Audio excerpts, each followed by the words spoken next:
Hi everybody, it's Belinda from Belinda's Book Nook, and I am here with a long overdue book chat about a book I read in April. I hate to wait so long because I don't have an exceptionally great memory. I hate to admit that. I read books and I enjoy them. I enjoy them in the experience. I remember some things. But if I don't write things down, and hence why I have a journal, I tend to forget. And it makes me mad because sometimes I like a book like this, I thought was extremely important and I didn't want to lose things. But I've tried to get myself away from, because I used to, and I still do probably write more than I should, take notes when I read books things that I want to remember. And I do that still, but to a lesser degree because it's not a class and it's okay, I tell myself, if you don't remember every single thing that you read from the book. As long as you've gotten some gists from it and the experience was good, that's where I am. And that's where I am with this book, because right now I don't remember every single thing that I read in there, but I do know how the book made me feel, how it impacted me. The name of the book is called Waste, One Woman's Fight Against America's Dirty Secret, and it's by Coleman. And this is, I don't have the book, it was an ebook that I was reading, so this is what the cover looks like, if you don't remember from our previous chats about it. Okay, and so, I can't edit that out. I was going to show you a picture of her as well, because I think it's kind of neat to see the author, see who we're talking about. Yeah, I got a picture of her. And there she is, on the top there. So, I chose this book, I came across it. I was excited to, first of all, to find it, because most of my books, since I've been watching, I first started watching BookTube, and then when I started my own channel, ever since then, I've really kind of been guided by recommendations from other booktubers. And so finding books on my own isn't occurring like it used to pre-BookTube for me. So when I do find a book that nobody's talking about and that I didn't hear from somebody, I get really excited because I feel like I've found like a hidden gem. And especially when they're older books, that's even better, because it's like we focus a lot on the newer release books and we forget about books that were done in the past. This is more of a newer release. I think this one was done it was either 2018 or 2019. I don't think it was it might have been 2022. I'm saying that right now and I'm not sure, but it's not a very old book. It was only within the last few years that it was published. And so I get excited when I found this book. I found it one night when I was having one of my little kind of insomnia, and I just will scroll through my Libby and my Hoopla accounts to see what books I can find. And I came across this, and I kid you not, that when I opened it up and started reading, it pulled me in, and I kept wanting to read it. I didn't want to go to sleep each night. I wanted to keep reading more because I found the story so fascinating and I found the information so shocking. Because listen, the United Nations says that having proper sanitation, is a basic requirement. It's a basic need. It's a basic thing that everybody should have. And yet here in this country, we have a lot of people that are not living with that and not having access to that. And it's just something that you don't really think about, because we are always talking about all of the achievements and all the great things that are happening, but we forget and leave behind a lot of these people in these rural communities, and oftentimes communities that are predominantly people of color as well. So I was really excited to get a chance to kind of learn more about something like this that I never had an opportunity to learn about before. But I'm going to apologize because this is just a little chat with me, because I know there's so much more in this book, and I just say please read it, because it's a fast read, it's an important read, and you will be moved before you're done with the book, because it's just unfathomable. It's just unfathomable. I have a toilet I have a shower. I have water in my house.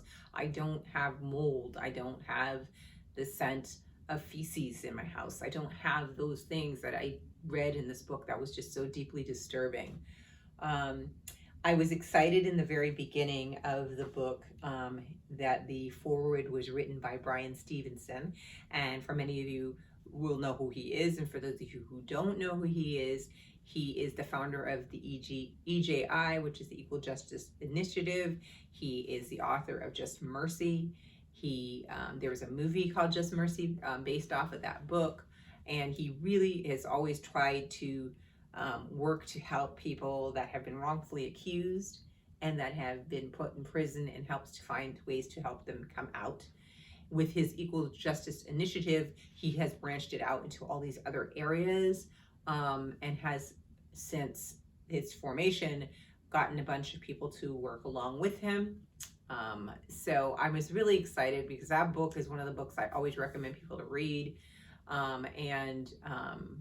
Then I've heard him speak. I've loved listening to him speak about things. So in here, I have a quote that he said from the book, because I like putting quotes in my book too. It says, environmentalists have not always been as responsive to the perspective of the poor and the impact of environmental abuse on communities of color. But through tireless advocacy and important work like the efforts detailed in this book, that is changing. Bryan Stevenson. And that was really, really true. You know, when you hear about environmental activists and activism, you think about, I don't know, think of what that conjures up in your mind. You don't necessarily think about that as it relates necessarily to poorer rural communities of color, and how they are impacted, and how the environment impacts people that have less of the basic requirements for life, that how much that more affects their community. So I thought it was very eye-opening, reading all of this stuff. So Catherine Coleman Flowers, the book talks about her from about high school and onward. And she's the founder of, it's called the Center for Rural Enterprise and Environmental Justice since 2008, and has been the Rural Development Manager at the Race and Poverty Initiative of the Equal Justice Initiative. And she lives in Montgomery, Alabama. The cool thing in this book was that, you hear about her working in her county that she grew up in, which is called Lowndes County, Alabama. Thank you to one of my listeners that told me how to pronounce it properly. It's a place that's been called the Bloody Lowndes, got it, because of its violent racial history. And it's part of the Alabama's Black Belt, a broad swath of rich, dark soil, it says, worked and inhabited largely by poor Black people who are descendants of slaves. And this is where the author, had grown up. And when she got older and realized the environment and the way that the community was living and existing and suffering, she tried to find a way to help. One of the statistics in here that I did keep was an estimated 90% of Lowndes households have failing or inadequate wastewater systems. Let me repeat that. An estimated 90% of the households have failing or inadequate wastewater systems. So one of the things that she does is she tries to align people with power and resources to help create the policies or redo the policies in these areas, and also to donate, obviously, time, money, resources to help improve the infrastructure in these towns, in this county in particular. What she would do is she'd have tours. So she would take, politicians, philanthropists, activists, through the homes of some of the people there, so that they could see it firsthand. Because just like me reading this, it doesn't stick to your bones the way it does when you actually see the devastation that's happening in these homes. She would walk them through the homes of individuals where basically their toilets, their water was just dumping out into their backyard. Some of them it was backing up into their house. The houses had mold in them and had holes in the walls. It's just unbelievable that people have to live this way. And the book also highlighted that it's not just that this community has these problems, it's also systemic. So, for example, there's not the county isn't empowered to be able to change the policies to be able to better benefit them. And so that's one of the reasons why she said, I think one of the things I wrote is having, here it is. Catherine takes people from the media and people that are close to those who create policy into the homes of some of the people's homes in Lowndes County so that they could see firsthand the injustices occurring in this rural community, among others.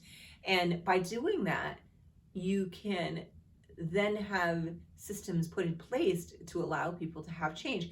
What they were doing to the people there is that they would get them locked into,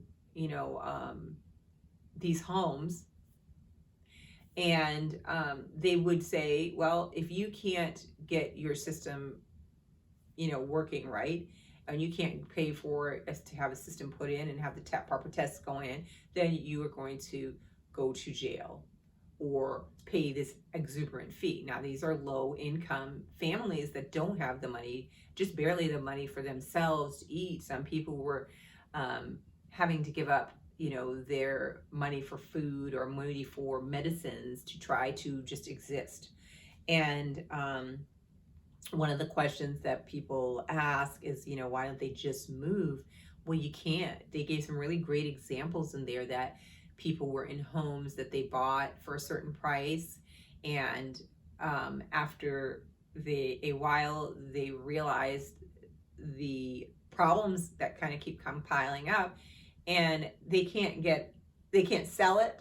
They still have to pay on it, and they have to pay thousands of dollars to be able to have a proper system, if at all, could be put in there. I think she also talked a little bit too about the soil in this particular area, and that it's very difficult and challenging to put in septic systems and things like that. And so, what is really needed is innovation, innovative ideas on how to, but if nobody is pointing a spotlight on that, nobody is going to do that. The first thing that I thought of when I was reading the book is I thought about the many times that I've watched specials on TV where they have high school and they have college graduates coming up with these innovative ideas to solve a problem.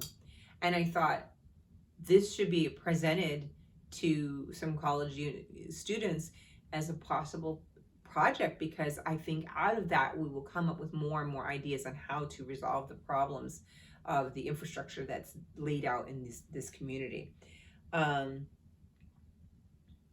It's just, it's just not an easy fix. There's no easy fix to it, but it needs to be addressed, and it needs to be, even first of all, acknowledged that it occurred. When she started doing all this work here, she, was trying to align herself with the media and different, like I said, philanthropic endeavors to get people to fund and help. And just as she was starting to lose the amount of money that she needed to continue on, in swoops Bryan Stevenson and offers her a position at EJI to allow her, because he's been watching the work that she's been doing and really impressed with it, and thought that there would be a great fit for her to work in his organization and she could continue on in this work. She worked with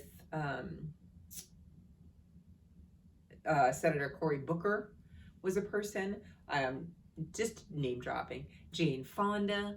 I forgot the name of the wife of, I can't think of her name. She's the wife of one of the presidential candidates this last election, but he's a billionaire. Tom Sayer, is that his name? His wife, Kat. And she was really instrumental in helping also with her endeavors. So she's really, really gotten herself. It was interesting to listen to the story and see how, just one individual can create movement. And although at the end of the book there isn't a happy like tied bow and it's all resolved, she's still waiting. COVID has just made it doubly worse. We know that all of these types of communities got affected even more, with regards to COVID, especially because there are a lot more people with that pre-existing conditions caused by the environment that they're living in. So that has wreaked havoc on it and paused a lot of things. So I'm sure that she has had more challenges now than ever because it's harder to actually get people on board with things. She actually had, at one time when she was going through and showing people through the home of, there's this one woman, Pam, that she would allow people in to see her home. She had, I think, 3 children, and I think they all had asthma, and had to use the machine at night so they could sleep, and all caused by the conditions that they're living in. Which Pam used to let people come in through her home and look in things. But one time when Catherine was doing her tour, she got bit by a bunch of mosquitoes. She had a dress on, and she had gotten a rash, and she just kind of like it didn't resolve itself, and she kind of worried. It didn't know what exactly had happened with her. Well, what happened was, like I wrote in my notes, it was discovered in Lawrence County by chance when she was bit by a mosquito and developed a rash. In a sample of 5.5 adults and children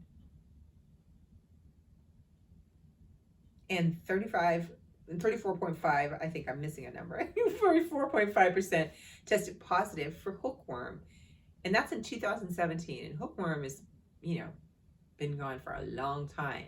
But because of the conditions there, and because of the conditions in other areas that are faced with these type of living conditions, there are things that are coming back up that we thought we have eradicated in this country.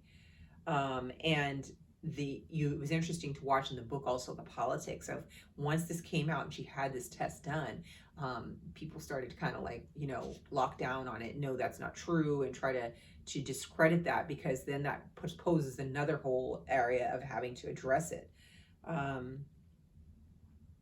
What she also, her work, doing this work here, led her to learn about, and people invited her to other rural areas in the country where the same situation was occurring, and it's proper sanitation. And so she went to, places like Centerville, an unincorporated area outside of St. Louis, Missouri, and is 95% African American, and more than 1/3% of the people live below the poverty line there. And they had similar things and issues. I also think too with hookworm, and I forgot what the other health problems, but it says basically climate change is intensifying the increases of tropical diseases like hookworm. And this is in the United States. We're not watching a video of some other country or third world country that doesn't have the resources to put in place. It's just occurring. And so I think that it's really important to continue to find out ways to educate. I am going to kind of keep going to try to look in her organization to see updates on what things are going on and what ways it can be helpful to help. I will put like a link below of her organization, Bryan Stevenson's organization, the EJI, to let you, take a look at that. But, it's just really sad and disturbing. And the fact that, people are just not giving the power and the autonomy to be able to live with basic requirements, with their basic needs met. And I think that if a person like her didn't do this, it would still go on without people knowing. And it's still going on right now. There's a lot of things that she's worked on that I didn't take more than my 2 pages allotted to write notes, but a lot of things that she's worked on that still are to this day are not been resolved. And the key is to get those policies changed to make the, it's a shame that they're putting people in jail and fining people money that they never will have, because of systemic racism. In there's no business is going to come into this area because it's just not viable. So there's no way for these people to get jobs. It's just like it's a whole cyclical thing. How are they going to get to jobs that are farther out? And one of the other things that it illuminated in the book as well was that, climate change and COVID have helped to put a spotlight on how much more catastrophic it is for people in these rural areas and people with less resources. So it's very heartbreaking to read it. The woman Pam that she talked about throughout the book, who she would give tours through her home, she ended up, Catherine was able to secure I think they were going to buy her a new trailer. It was a new trailer and it was going to be on a different lot. And so a great place for her and her children to live. Well, at the end of the book, she let us know that, Pam had actually caught COVID and died. And so I don't know what happened with her children, if they're going to end up being in home, or if I don't know. But,